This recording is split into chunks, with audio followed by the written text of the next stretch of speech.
everyone, I'm Kana Taku. Today, I want to do the level 20 about this book about how to write more scholarly papers in English. The goal of level 20 is to finish the discussion section. By finishing the discussion section, the paper is nearly complete, except for like abstract, title page, and the references section. So the level 20 is super exciting. Since I recorded level 19, which is about the introduction section, I was working on the introduction section because when I recorded introduction section, of course, I could not finish it. So since then, I was working on it. I added background, purposes, hypothesis, all of those kind of things. So here's my paper. So now I finished abstract. I haven't done anything yet, but introduction, now I have like page 3, 4, 5, and a little bit. So like about 3 pages. I think that's good balance. So out of, I don't know, like 25, like max, say 30 pages, I have like first page, of course, title page, and then an abstract, and then 3 pages-ish introduction, 3 pages-ish methods, and then 2 or 3 pages-ish methods. And then now I'm going to write 3 or 4 pages for the discussion section. I think the good balance is important because most people are now probably more excited to write about introduction section. So they tend to have a longer introduction and then method and methods in a short discussion. So I think the opposite may be good because discussion section, it's good that we can talk about our own ideas, interpretations, and then future directions, suggestions, all kinds of things. So I think discussion section is the most exciting part. And that is the reason why I pretty much only read discussion section every time when I do the literature review. I quickly check the abstract, but most of the time I just kind of skipped somewhere in the middle and then just jump into the discussion section, because by reading the discussion section, I get to see what they did, what they're thinking about, all those things, and then even the future directions. That has lots of ideas for me to develop my own research ideas. So that's why I like discussion section. Even when I write my own paper, I like the discussion section. The reason is for the introduction section, I don't want to write about surprising kind of paragraph. I want all my readers, editors, reviewers to feel like, yeah, we know, right, we know. Oh, okay, that's what you're thinking. Okay, I gotcha. Oh yeah, of course. Then you have to have this purpose and then a hypothesis. That makes sense. That's kind of like the kind of like feedback or reactions that I expect. And then the method section, kind of pretty dry because there's really no space for me to be creative. I just have to accurately describe exactly what I did. For the results section, exploring the data, finding the results is of course super exciting. But once you identified the main results, then in the paper, when I write the results section, I just kind of have to accurately report as clear as possible. That's not super exciting, just kind of just one step at a time, right? But under the discussion section, I can talk about whatever I'm thinking about. It's like the hypotheses were not supported, perhaps because maybe this, because of this, because of that. Then our readers or editors or reviewers may think, you think that? Well, I disagree, Or, you think about that, but I think this way, like it should kind of like elicit more conversations. It should be heuristic so that everybody can kind of like chime in and said, oh, you know what, that like I already thought about it, or like I already said it, or because of that, maybe we're going to do this, like lots of discussions. So I like discussion section, and that's the part that I'm going to work on, and that's the level 20. So let's get to it. So level 20. So far, I don't have much. So after the results section, I just have like kind of placeholder, just a couple of sentences and then references. So discussion section, I usually start with just summarizing what this study is about, what I found. So I'm going to start with maybe the current study investigated cross-national differences in the importance of value contents and value congruence. You know what? I'm gonna perceived value congruence.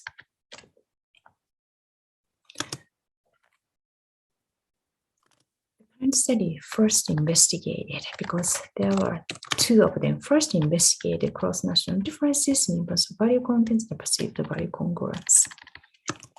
As we hypothesized that in collectivistic culture,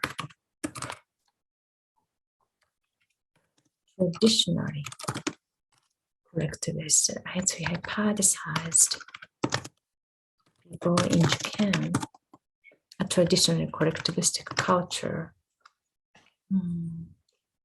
placed the values such as the higher than those in the United States, but traditionally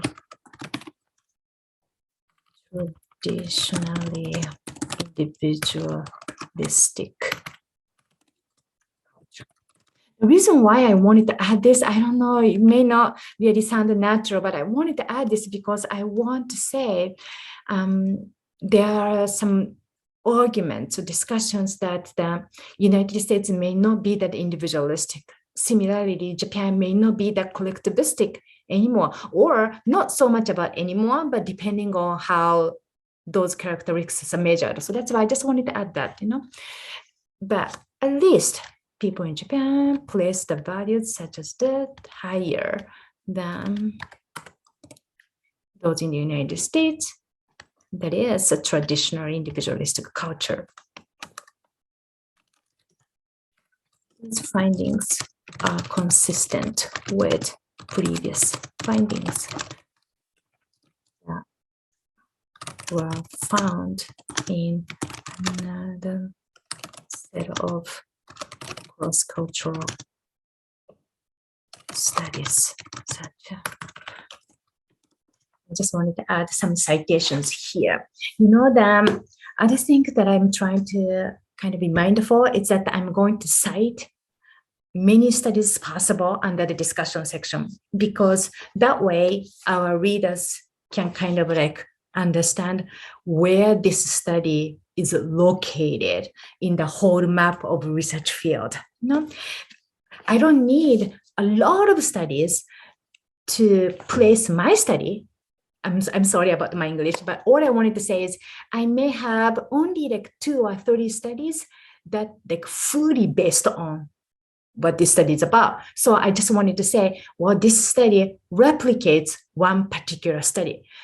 My current study also adds one piece, or at least resolves this little question, this one question that was raised by a particular study. So that's why I don't need many studies when I talk about how this study is located. But still, I wanted to add more literature here. The reason is, it may not be directly relevant to do this study, but there is a lot of space that I can discuss my own ideas for the future directions. For example, the third hypothesis was not fully supported.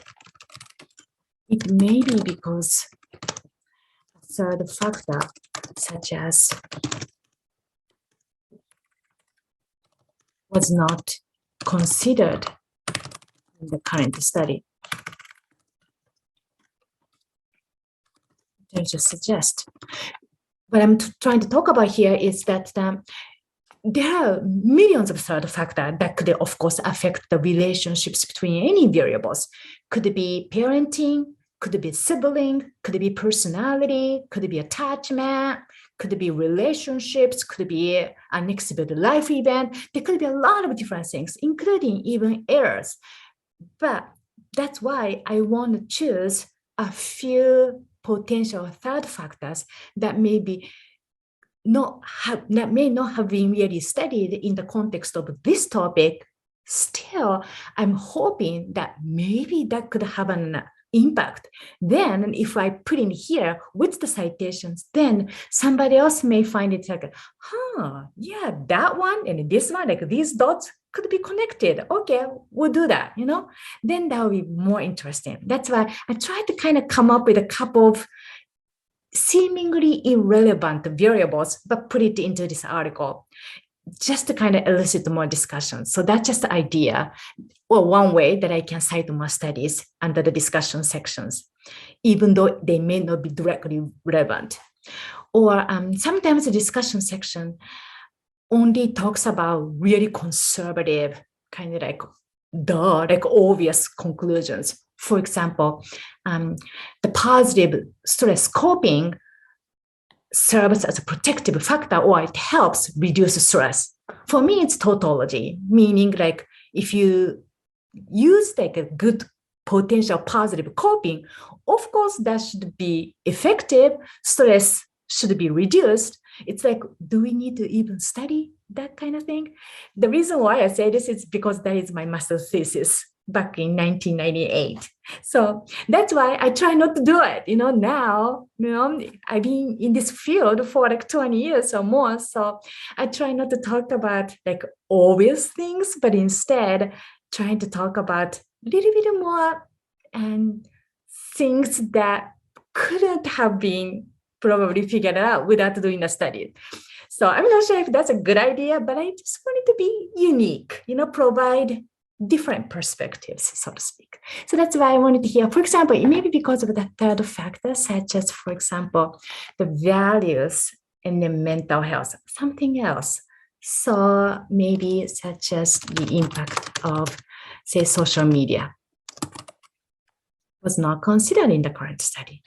Then literature suggests how rapid pace of current society elicited by, maybe fostered by social media,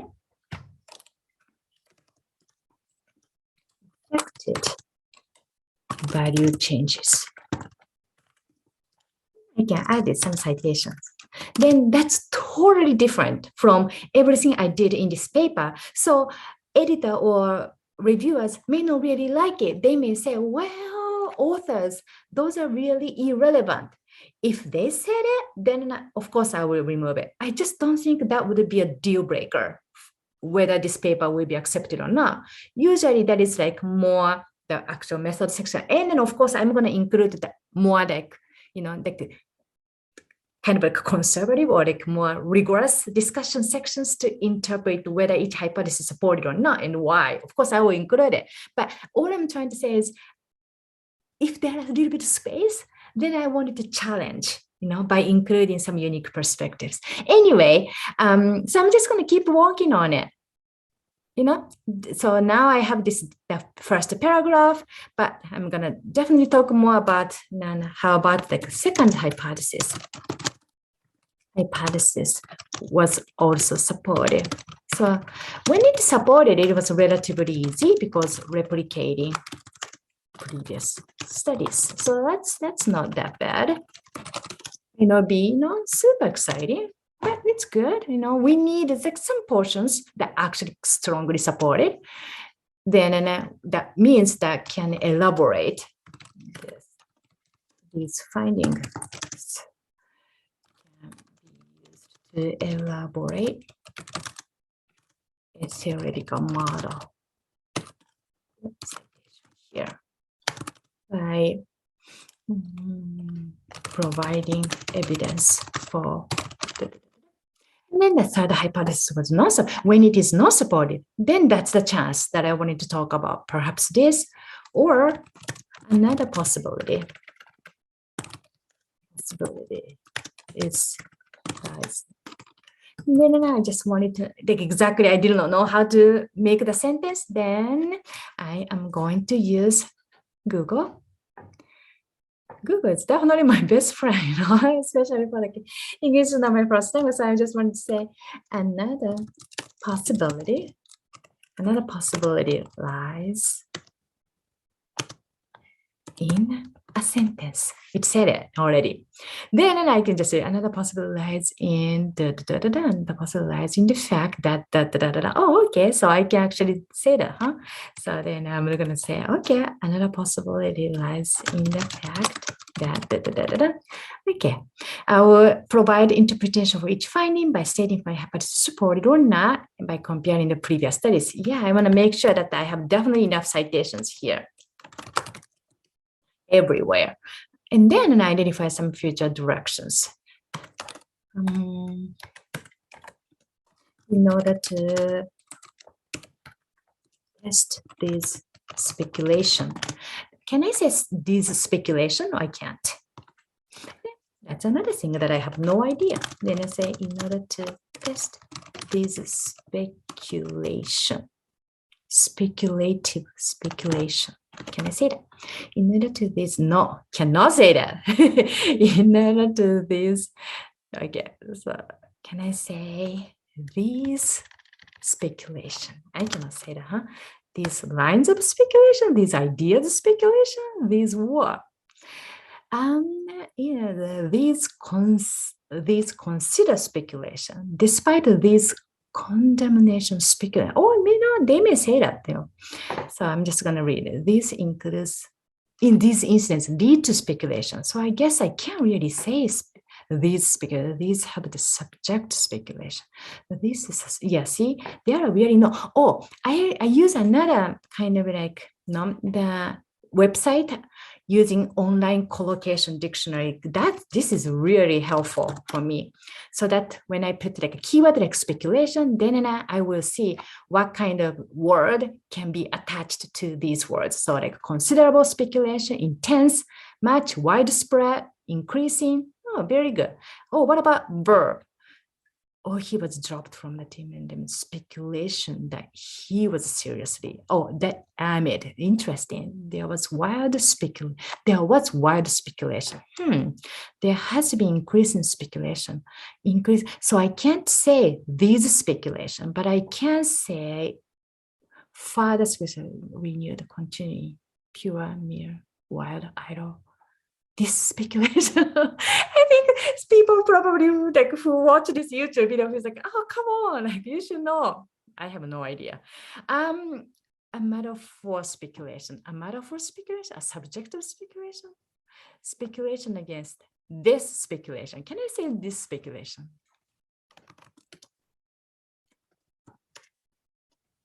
How about this? This speculation. Oh my God, this speculation was okay. So I can't say this, but this speculation is okay. This speculation can be or needs to be. Okay, not can be, should be. How about that? This speculation should be no good. This speculation could. This speculation could well reflect. All of this speculation could reasonably be clarified. This speculation may be clarified. Oh, how about maybe clarified? This speculation, this speculation. So should I just use this one? This speculation, because speculation plus verb. So it seems like I should be the subject. There was a wide this speculation. I need assistant. English assistant. This speculation should. What I wanted to say is, in order to do this speculation can be clarified by designing a study.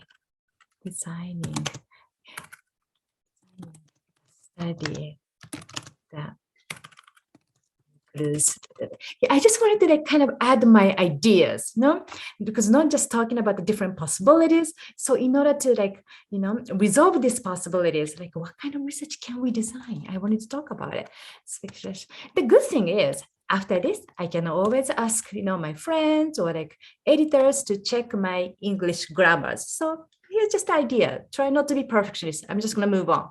After this, I'm going to talk about theoretical clinical merits or implications. So I'm just going to say, like, based on these results,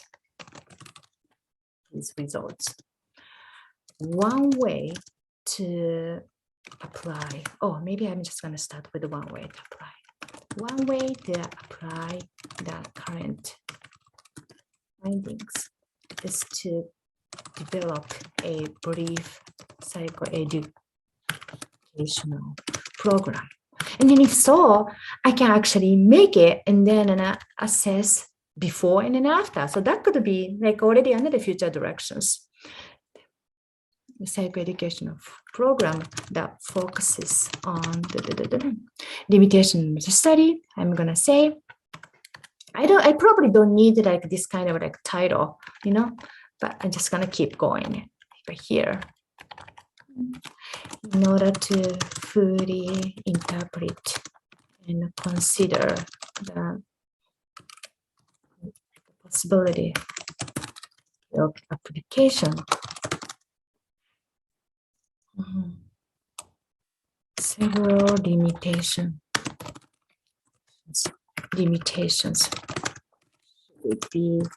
should be noted. One, the first major issue is sampling equivalency. Sampling equivalence. Any cross-cultural findings be valid,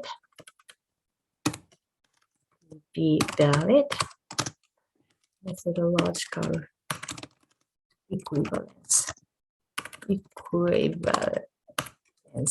should be theoretically achieved. However, by statistically making the two data set to be equivalent, some culture specific characteristic may be removed. Yes, there is no perfect method. There seems no perfect method. Still, few significant differences between the two cultural groups should be noted because they might have affected the current results. For example, it's shown in the previous studies. I will do the citations and then explain how, for example, the unbalanced age ratio or the age variability might have affected mental health. No, I wanted to talk about that. And then after that, I'm just going to add conclusion sections. In sum, the current study should the right and on the topic should on the right. Explain a little bit more, and then I am going to finish. So, just started. Hopefully, I can get this done maybe tomorrow. So then I will finish the entire manuscript, at least from the introduction to the discussion section and then tables and the figures. That way, when I will next time record YouTube video, it's going to be level 21, which is abstract and a title page. It'll probably just like that. So thank you for watching, and I'll see you tomorrow. Bye.